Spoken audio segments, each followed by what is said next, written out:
La Policía Nacional del Perú es una de las instituciones más importantes del Estado peruano y tiene una historia larguísima que comenzaremos a contarles el día de hoy. Vamos a hablar en este programa de los orígenes de la policía, de los orígenes de los comisarios, por ejemplo, de los alguaciles, de la alta y baja policía y también de los tucuy-ricuy, es decir, de la policía o su equivalente en el Imperio Incaico. Está bien interesante este programa, espero que nos acompañen. Soy Norma Martínez y esto sucedió en el Perú.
Si queremos hablar de la historia de la policía, tal como la conocemos hoy, podríamos empezar en el periodo virreinal. Pero si queremos descubrir los antecedentes más remotos de las funciones de policía, ojo, no de la policía como tal, sino de las funciones de la policía, tendríamos que remontarnos hasta el antiguo Perú. Uno, cuando ve Caral, por decirlo así, que es, pues, remontamos a cerca de 4.500 años atrás, uno ve precisamente, digamos, una labor constructiva que evidentemente va a meritar, pues, de un orden o cierta capacidad coercitiva de la instancia que asume, digamos, el control político para poder establecer ese orden. Entonces, ahí, por ejemplo, asumimos de que la autoridad, digamos, étnica local ya estaba premunida de cierto poder de policía como para poder de una u otra forma generar, digamos, un elemento de consenso y conformidad. En las sociedades del antiguo Perú, las funciones policiales eran muy rudimentarias, debido a la falta de instituciones que las hicieran cumplir. Generalmente, esas funciones recaían en las élites gobernantes, ya que ellas tenían el poder político y religioso. Finalmente, quien sanciona este orden es la deidad.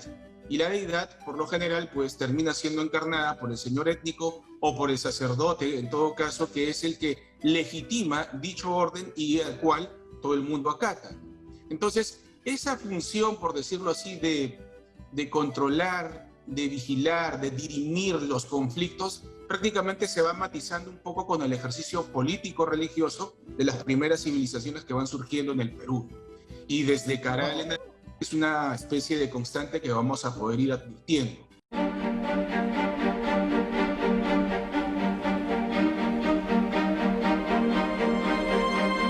Sí, para el Perú preincaico las fuentes son escasas. Sin embargo, a partir del Tahuantinsuyo empiezan a aparecer los cronistas. ¿Y quién fue el cronista estrella? El Inca Garcilaso de la Vega, por supuesto, que nos cuenta que en los tiempos de los incas existía un funcionario con funciones, valga la redundancia, parecidas a las de la policía de hoy.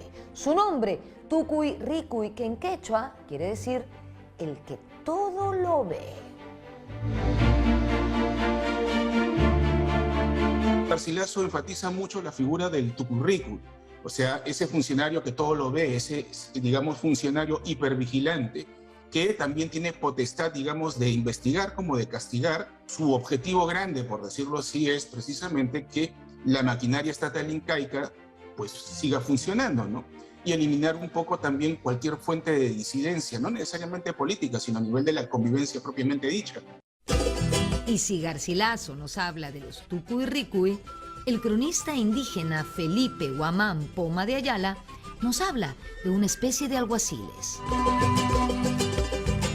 Guamán Poma, por ejemplo, alcanza lo que él llama como equivalente a alguaciles, ¿no? O sea, había un policía, o por decirlo así, un funcionario policial, por mejor dicho, orientado básicamente hacia la nobleza incaica, y otro funcionario orientado básicamente a el pueblo llano común, cacique o señor étnico, el que también se haya premunido de estas funciones de vigilancia como también de control y de castigo, ¿no? En caso precisamente de algún tipo de transgresión de lo que significa, digamos, este orden incaico. Guamán Poma también se refiere a los drásticos castigos que se establecieron en tiempos del Tahuantinsuyo. Para el adulterio, para la violación de doncellas, para la sodomía, para los ladrones, para los perjuros, para los hechiceros, etcétera, etcétera, etcétera, ¿no? Son, digamos, casi todos pena capital, solo que se diferencian en, digamos, la forma como es ejecutado, digamos, el culpable, ¿no?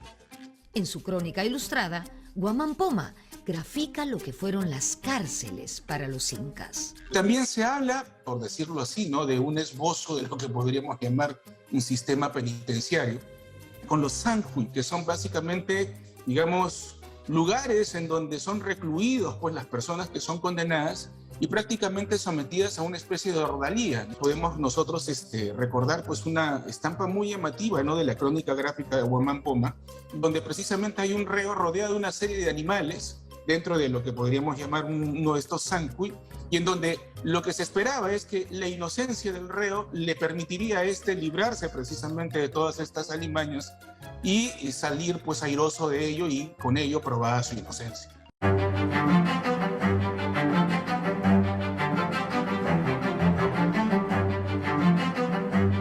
Con la conquista o invasión arribaron costumbres españolas de origen feudal. Una de ellas fue la policía. Según el historiador José Antonio del Busto, en el siglo XVI, la palabra policía se refería al ordenamiento e higiene de la ciudad, de la polis.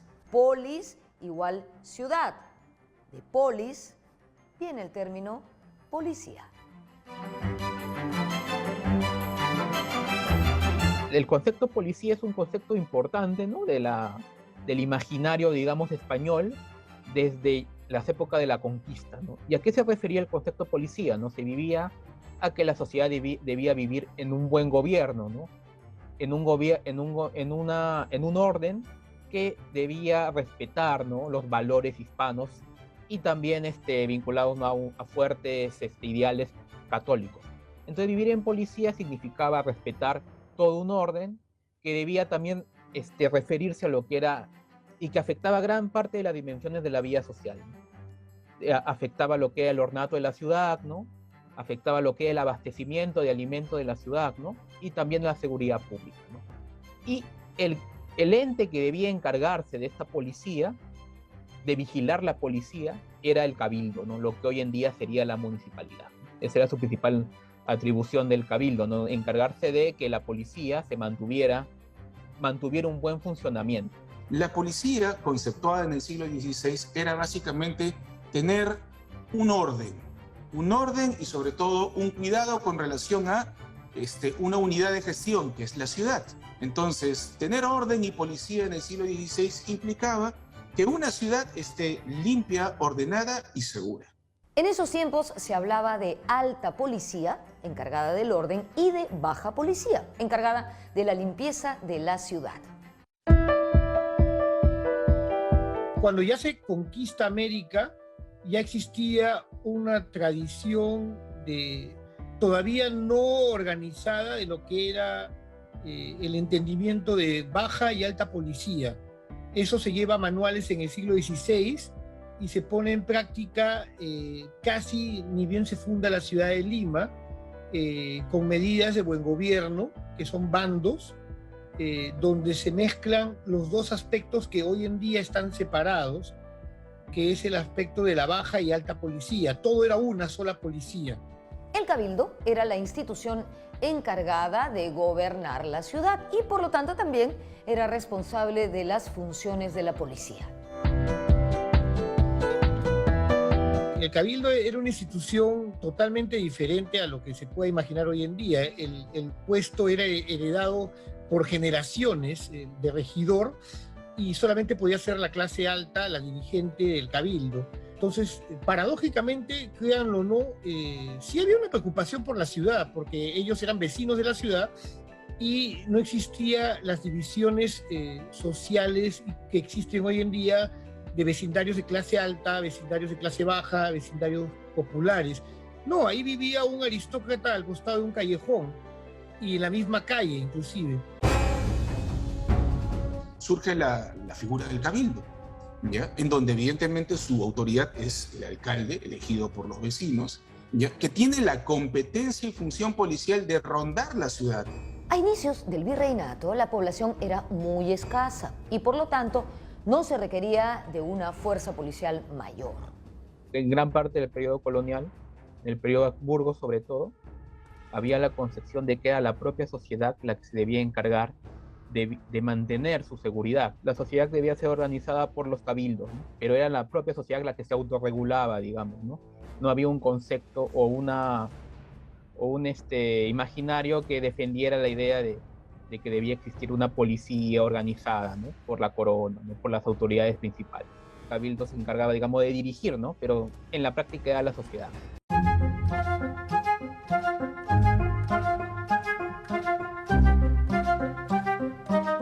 Fue en el temprano Perú colonial cuando aparecieron los famosos alguaciles.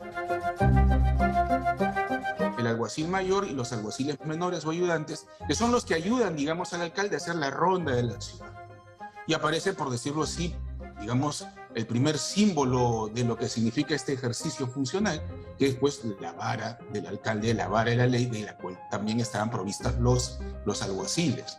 Entonces, las varas de los policías, esas que todos conocemos pero que preferiríamos nunca tener cerca, tienen su origen en las varas que usaban los alguaciles en la época colonial. Los alguaciles eran los encargados de velar por el orden y el cumplimiento de las buenas costumbres que se dictaban en los bandos del cabildo.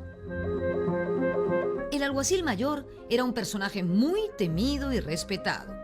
El primer alguacil mayor de Lima fue Martín Pizarro, pariente, por supuesto, de Francisco Pizarro.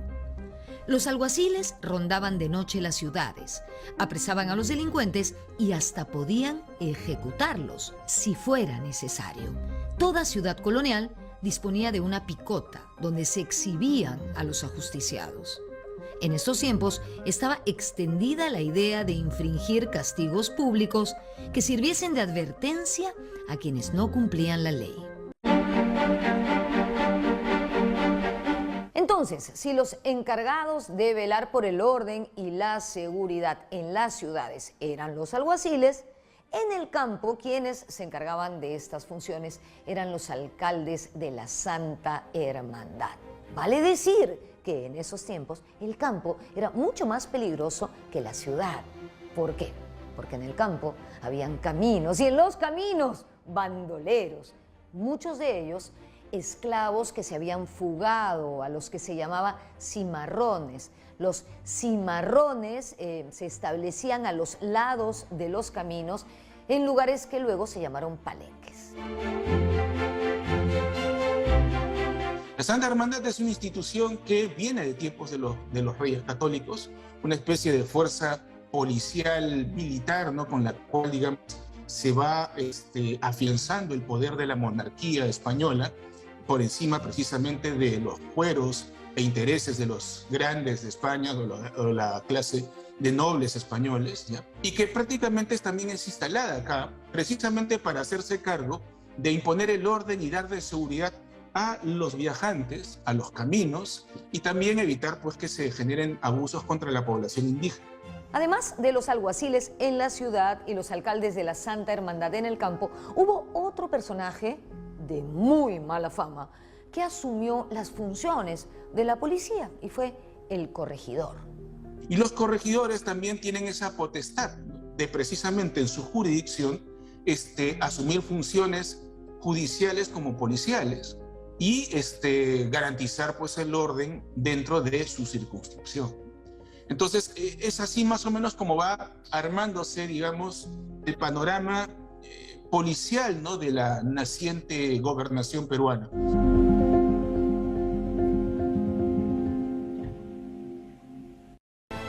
A continuación, volvemos con el impacto de las reformas borbónicas y el origen de las actuales jurisdicciones policiales.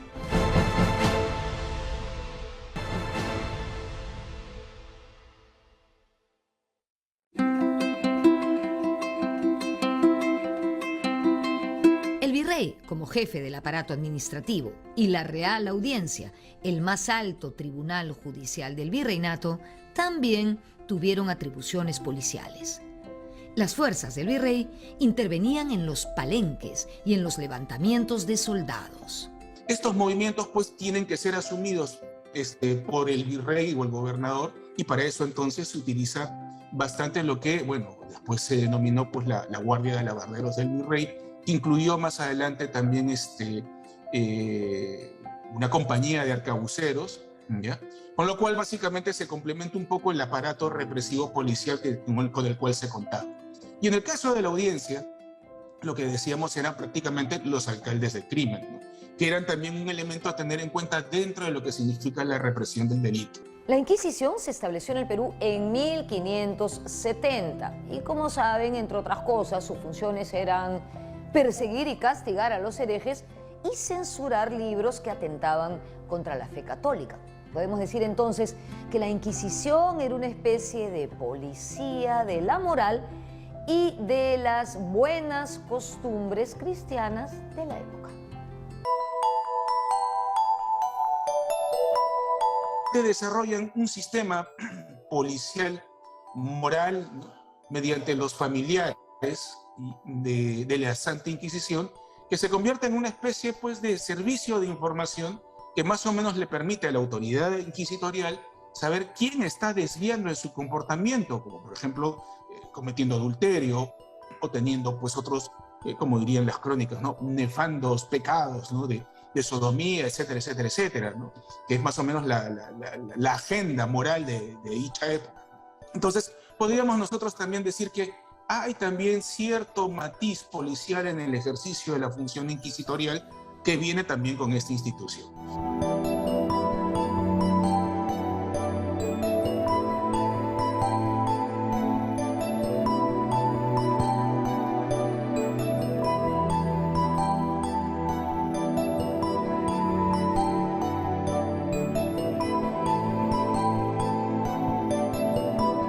En el siglo XVIII empezaron a gobernar los Borbones, tanto en España como en sus colonias. Esto trajo las famosas reformas borbónicas y produjo muchos cambios, entre ellos los referentes a las funciones policiales. Y los Borbones instauran prácticamente, al calor del racionalismo europeo del siglo XVIII, un elemento fundamental que es la que va a tipificar a lo que actualmente nosotros conocemos como lo policial, que es la cuestión del control. Del control y en función de un determinado orden, ya, que se va definiendo de acuerdo precisamente a el respeto al rey y el respeto a una serie de normas de conducta que no vulneren precisamente la moral y las buenas costumbres. Entonces va a aparecer precisamente ahí, digamos, funcionarios policiales. Con las reformas borbónicas, los gobiernos locales como el cabildo, es decir, la municipalidad, fueron perdiendo el control de la policía y este fue pasando al poder central de los virreyes. El cabildo le pedía al virrey que solucionara temas del común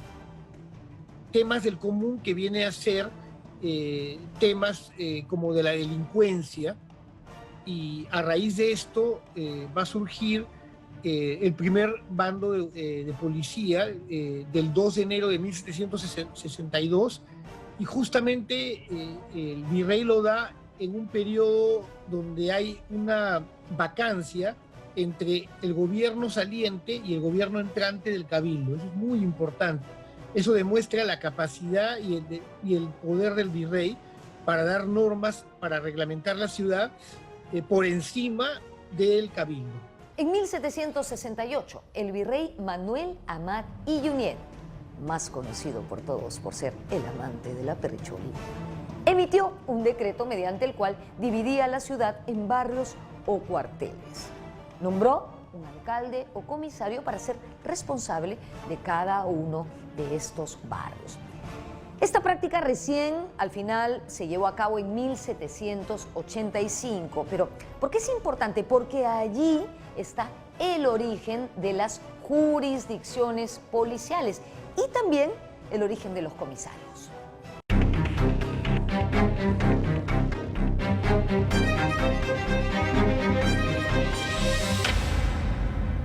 Lo más importante del reglamento de Amat es crear los famosos alcaldes de barrio para que cuiden por manzanas el orden público y eviten el capeo, que era el robo con capa. O sea, con la capa cubrían las armas blancas con las que robaban a la gente. Entonces vemos que hay normatividad penal dentro del reglamento de policía. Estos reglamentos de policía, el primero, el del virrey Amat, que luego se dan en un momento en el cual se busca que la ciudad esté mejor protegida desde varios puntos de vista. Uno es el penal, para perseguir a los delincuentes, y el otro es la distribución de alimentos o comida para que llegue bien los abastos, y el tercero venía a ser el agua. Es muy importante el agua. Existía un juzgado de agua, pero es importante el agua dentro de la ciudad.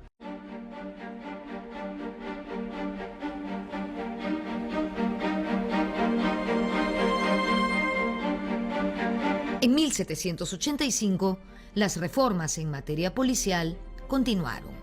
Ese año se elaboró un nuevo reglamento con una también nueva división de barrios y cuarteles, además de instrucciones para el establecimiento de alcaldes en la ciudad de Lima.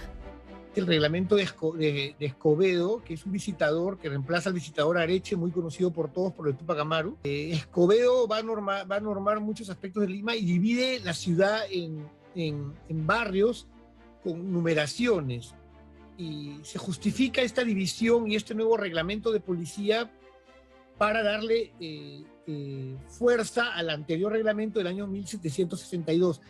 En esta época, Lima estaba formada por 4 cuarteles y cada cuartel por 10 barrios.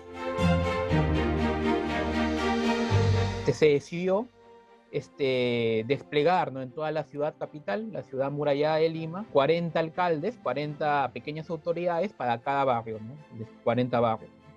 Y el objetivo principal era que estas autoridades se encargaban de patrullar su respectiva jurisdicción, de vigilar, de arrestar a aquellas personas que cometían algún delito, y para ello debían, según la normatividad, tenían que movilizar a sus vecinos en su respectivo barrio. Lo que ocurre es que Lima crece demográficamente de manera significativa, podríamos decir, ¿no? No crece de manera abismal su población, pero sí crece, ¿no? Pasa de tener aproximadamente un poco más de 30.000 a inicios del siglo XVIII, pasa a tener casi 63.000, ¿no?, a fines del siglo XVIII.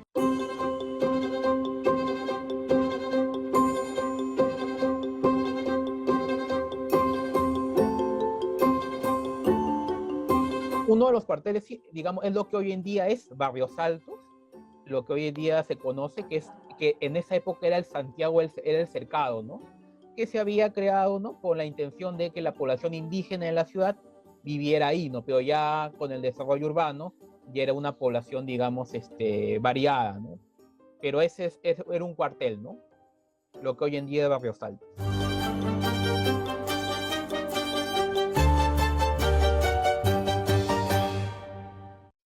Regresamos con el nombramiento de José María de Egaña, primer jefe de policía del virreinato peruano.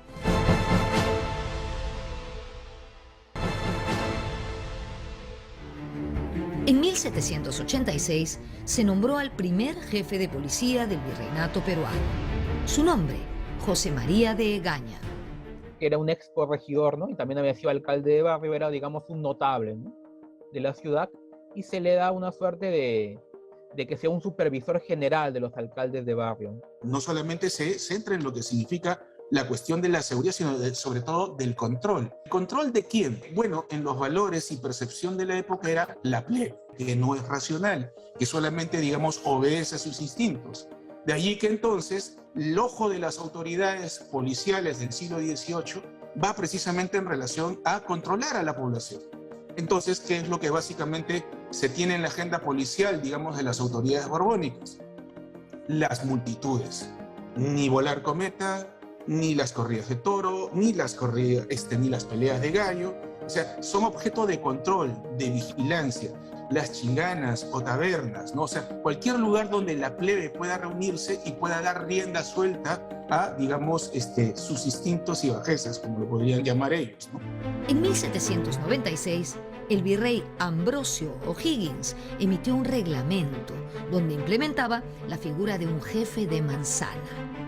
El último reglamento de policía del siglo XVIII, y se busca esto. Uno vive en una manzana, pero no conoce quiénes viven a la espalda de la manzana. Entonces, la persona que nombran vive en esa manzana y sí está obligada a saber quiénes son los que viven en toda la manzana para hacerlos entrar en casa, para protegerlos, para vigilarlos y para saber. Es una especie de previo a lo que vendría a ser un censo. Entendámoslo así. Para controlar eso mismo a la población y para cuidarla, en todo caso, de extraños a los que vivan a esa manzana.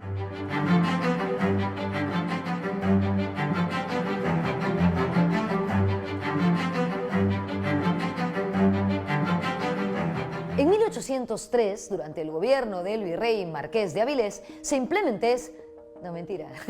implementó la Compañía de Serenos de Lima.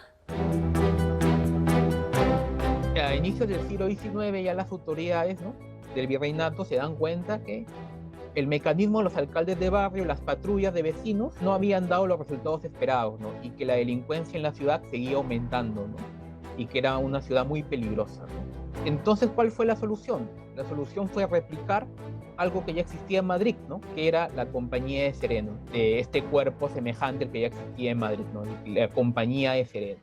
Los serenos no eran policías profesionales y solo trabajaban de noche. ¿Cuál era la función de los serenos, no? Dedicarse, entre sus funciones, ¿no?, dedicarse a la seguridad pública, ¿no? Y esto implicaba patrullar las calles, capturar a los delincuentes, ¿no?, ayudar a las personas que estaban siendo afectadas por la delincuencia, ¿no? Y cabe precisar, ¿no?, esto es importante, que los serenos solo se debían desplegar en las noches, ¿no? Digamos, de 6 de la noche de 6 de la tarde hasta que amanecía, ¿no? No era, digamos, un cuerpo tampoco que debía estar todo el día presente, no era un cuerpo nocturno, podríamos decir, ¿no?, una fuerza policial nocturna. Entonces se está buscando que la figura del sereno tenga más fuerza tal vez para controlar a la población. Eso sí es innegable. Buscar ¿a qué población? A las castas, y las castas estaban pertenecientes a la plebe de Lima. Estamos hablando de todo, desde los españoles más pobres que pertenecen a la plebe, que son la parte más alta de la plebe, hasta los indios, negros, esclavos, mestizos, que podían pulular la ciudad en las noches.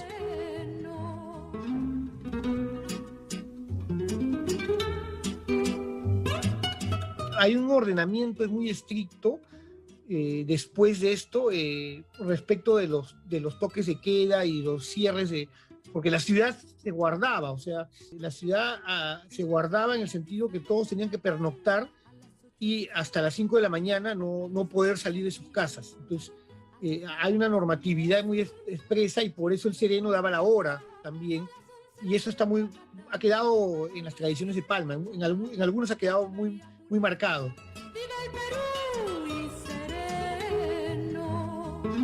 Entonces, los serenos son un legado de la época virreinal, del periodo borbónico de la época virreinal, de hecho.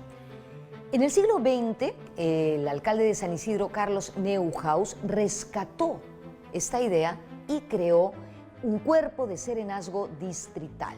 Más tarde, la idea fue replicada por Alberto Andrade cuando era alcalde de Miraflores y posteriormente por varios distritos. En 1996, cuando Andrade llega a la alcaldía de Lima, diseñó este sistema para toda la ciudad. En 1818, en pleno proceso de independencia, el virrey Joaquín de la Pezuela emitió un reglamento de policía. Este reglamento se centró en muchos de los problemas que la ciudad tenía e índole de la policía municipal que hoy conocemos como baja policía. Por ejemplo, se prohibía a los pulperos aceptar cosas robadas. En ese reglamento son más que todo de disposiciones en relación al abastecimiento de la ciudad, a la limpieza, al ornato. Digamos que la policía abarcaba gran parte de lo que es la vida social, ¿no? Regulaba la vestimenta de las personas, ¿no? Incluso en qué momento podían salir a la calle en ciertos contextos, ¿no? Es decir, gran parte, había un afán, ¿no?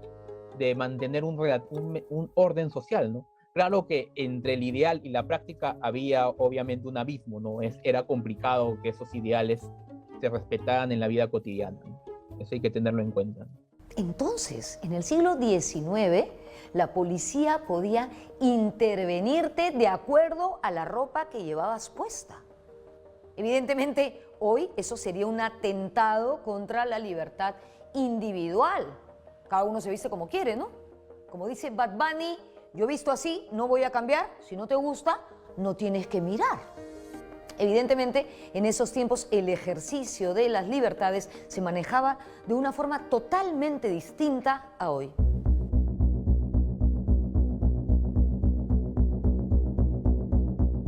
Hay una prohibición expresa que es muy interesante porque se ha podido ver inclusive en grabados de Pancho Fierro y también de Angant posteriormente, a la prohibición a vestirse fuera de su sexo. Es decir, existían muchos limeños de las clases populares que se vestían de mujer.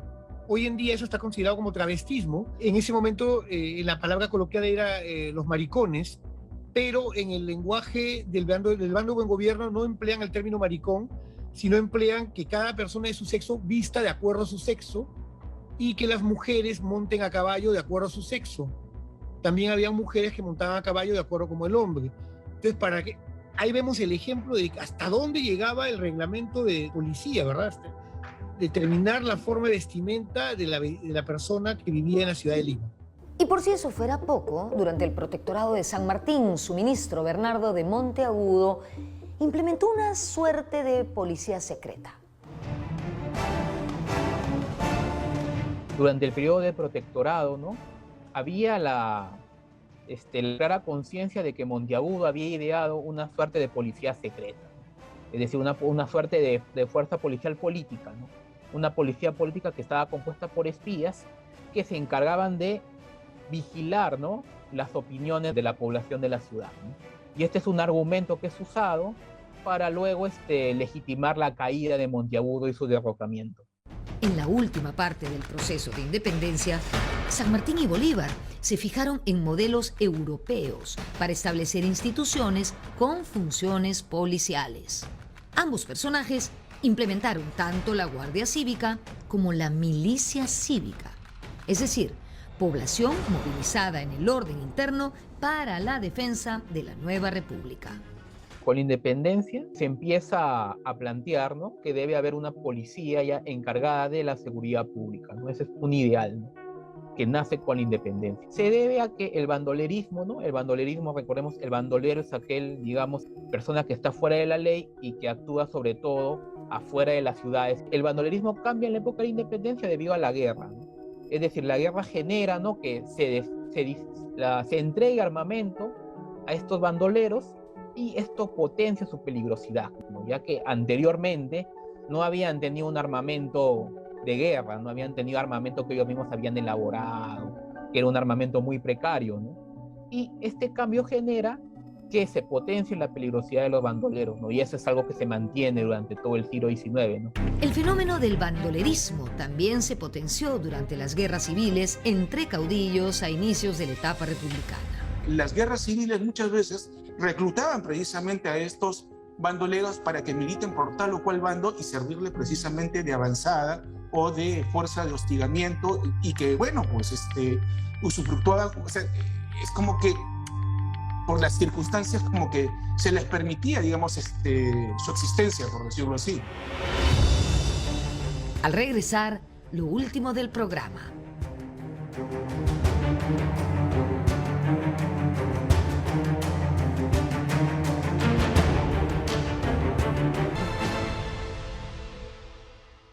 El nacimiento del Estado republicano tuvo su origen en 1823, con la promulgación de la primera Constitución del Perú. Y con ella también nació la Policía Republicana.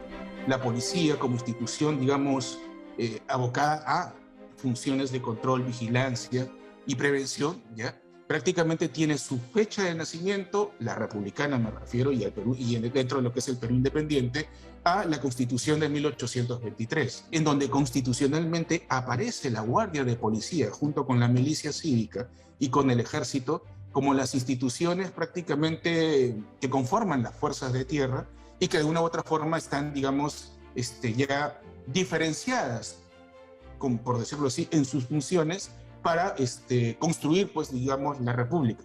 Con la Constitución del 23, uno ya se puede dar cuenta que las autoridades consideraban que era imperativo, ¿no?, para mantener el orden público, tener una fuerza policial, ¿no?, que estuviera vinculada básicamente al ejército. Entonces, esto nos lleva a una idea importante también, ¿no?, que es que no existía en este periodo una clara separación entre ejército y fuerza policial, ¿no? En estos tiempos, principios del siglo XIX, era habitual, incluso en Europa, que no existiese una separación entre policía y ejército. Entonces, la primera fuerza policial, digamos, que se encarga de combatir el bandolerismo en el Perú, es parte del ejército. Es una compañía militar a la que se le daba funciones policiales, ¿no? Pero era parte integrante del ejército durante las primeras décadas de la temprana república. No, fuerza policial no tenía un nombre especial, ¿no? Va cambiando sus nombres, ¿no?, de acuerdo a infantería, de policía, caballería de policía, pero digamos que era la fuerza policial del ejército. La inestabilidad fue la característica principal de los años iniciales de nuestra república, donde las guerras entre caudillos militares se sucedían unas tras otras. Las guerras, ¿no?, las guerras civiles sobre todo, tienen un impacto, ¿no?, en la estructura de la fuerza policial del ejército. La precariedad del Estado aumenta, del ejército en particular, debido a que se dividía en dos bandos, ¿no? Entonces, el bando que tenía el control de la ciudad necesitaba efectivos policiales para poder asegurarse en un reforzamiento militar, ¿no? Práctica común era incorporar a la fuerza policial del ejército al ejército de los caudillos y destinarlos a lo que era la guerra, ¿no?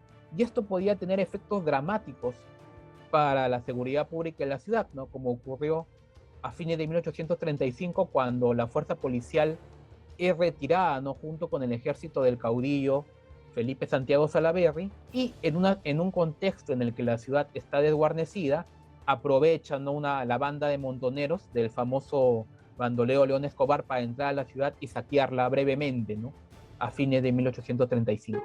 Entonces, las guerras civiles atentaban contra la seguridad del propio Estado y debilitaban la fuerza policial de nuestra naciente república. Hoy, uno de nuestros mayores temores es la inseguridad ciudadana, ¿no es cierto? Bueno, pues imagínense en el siglo XIX. Es como si ahora mismo la policía y el ejército se dedicaran a servir a caudillos que se están peleando por el poder, mientras que la ciudadanía se queda totalmente abandonada, sola, indefensa.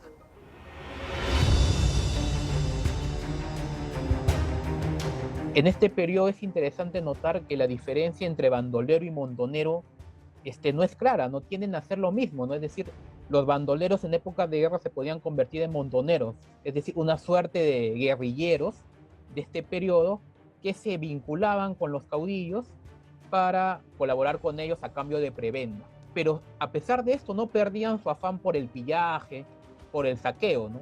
Entonces era muy peligroso, ¿no?, en épocas de guerra tener la ciudad desguarnecida. El mayor temor tal vez de la ciudad de Lima durante los primeros años de la era republicana es sufrir el saqueo de los montoneros. Debido a la inestabilidad política, a las guerras entre caudillos y a las guerras externas, durante los primeros años del periodo republicano, no se pudo formar una institución policial tal como se había establecido en la Constitución de 1823. A lo mucho, se trató de alternancias de algunas unidades que asumieron funciones policiales. Pero eran unidades sacadas del ejército para que se dediquen a la labor policial. Entonces hablamos ahí de los dragones de policía, cazadores de policía, compañía de seguridad pública, piquete de policía, etcétera, etcétera, etcétera, que fueron alternándose sobre la misma, digamos, agenda de control y vigilancia de los sectores más populares. O sea, el problema de los africanos y los afrodescendientes conformaban, por decirlo así, partidas de bandoleros, junto con mestizos y otras castas. En 1834, el presidente Luis José de Orbegoso emitió un nuevo reglamento de policía. En este reglamento se recoge mucho del reglamento de 1818 y hay una búsqueda de poner orden en la población. Se busca también poner toques de queda con el cierre de los horarios de las pulperías. Se acorta el cierre, en la época virreinal era a las 11, se reduce a las 10.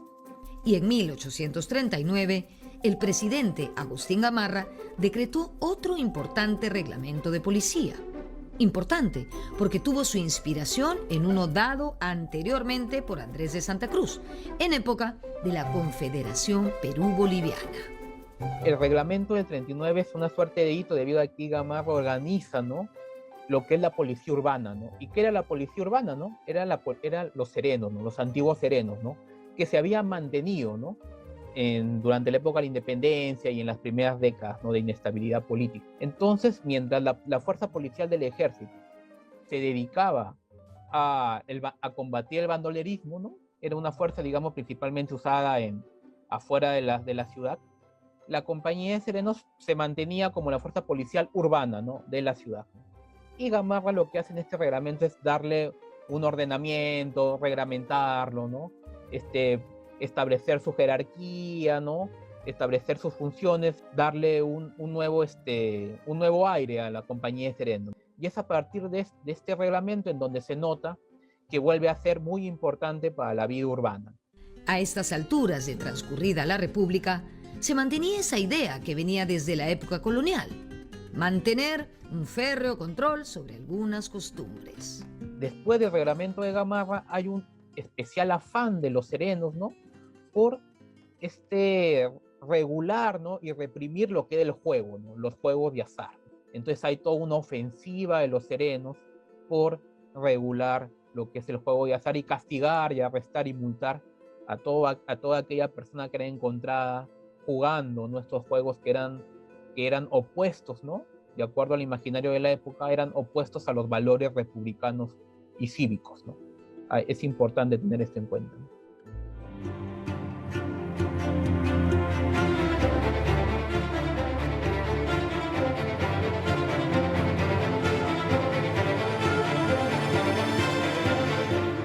En 1852, durante el gobierno de José Rufino Echenique, se creó la Gendarmería Nacional, antecedente de lo que más tarde sería la Guardia Republicana. Se trataba de una fuerza policial formada por caballería e infantería a cargo de oficiales del ejército.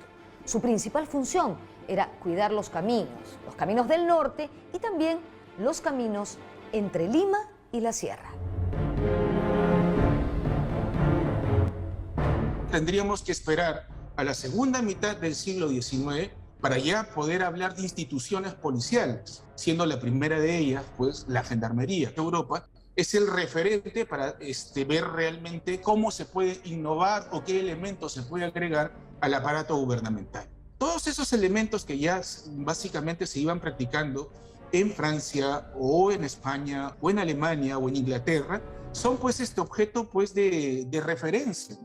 Y aquí precisamente la Gendarmería es un claro guiño básicamente a la institucionalidad policial francesa que se quiere también, digamos, implementar aquí en el país. ¿Y cuál era la novedad de la Gendarmería, ¿no? De acuerdo a la norma, en la Gendarmería debía integrar, ¿no?, en un solo cuerpo serenos y la fuerza policial del ejército, en un solo cuerpo, ¿no? para que ya no haya, digamos, una separación. Ese es el principal aporte de la gendarmería. Echenique quiere crear una gendarmería, no funciona por el hecho de que viene la revolución del 54 y Castilla gana. Entonces, no se pone en práctica todavía o sea, Echenique queda relegado, y es cierto de que se quiere profesionalizar, se busca la policía, porque si se dan cuenta, durante el siglo XVIII y toda la temprana república, se ha continuado con la mentalidad hispana, heredada de esa tradición de que los que buscaban los serenos eran personas de las castas. Inclusive los jefes de sereno y los alcaldes de barrio en la época republicana fueron reemplazados socialmente por las castas. Entonces encontramos que no hay quien ponga orden en la ciudad. Yo he encontrado documentos para 1827 y 29, donde todos están bebiendo en una pulpería, las autoridades y los parroquianos, si quieres verlo así, los vecinos, y no hay orden. Entonces, la necesidad de poner al ejército cuidando la ciudad se dio. La intendencia de policía tuvo que poner al ejército a cuidar la ciudad. Los asaltos en los caminos se convirtieron en un duro problema a resolver. El tema de los robos, de los saqueos, de los robos en el camino a Chorrillos es muy importante, porque la policía de Lima solamente controlaba la ciudad murallada. Entonces salir de Lima a Chorrillos y Barranco era muy peligroso en la década del 40. Hay expedientes criminales de robos con inclusive muertes de las personas que iban en las diligencias que llevaban a Chorrillos, o los que caminaban independientemente. Por eso se buscó crear esa gendarmería, como consecuencia de tanta situación de violencia que sucedía en los alrededores de la ciudad de Lima. A partir de la década de 1840 se inicia la era del guano en nuestro país, y eso permite que nuestro estado comience realmente a establecerse gracias a esta efímera riqueza. También es a partir de esa década cuando comienzan las reformas policiales, pero de eso hablaremos en otro programa. Espero que hayan disfrutado de este. Nos vemos en la próxima.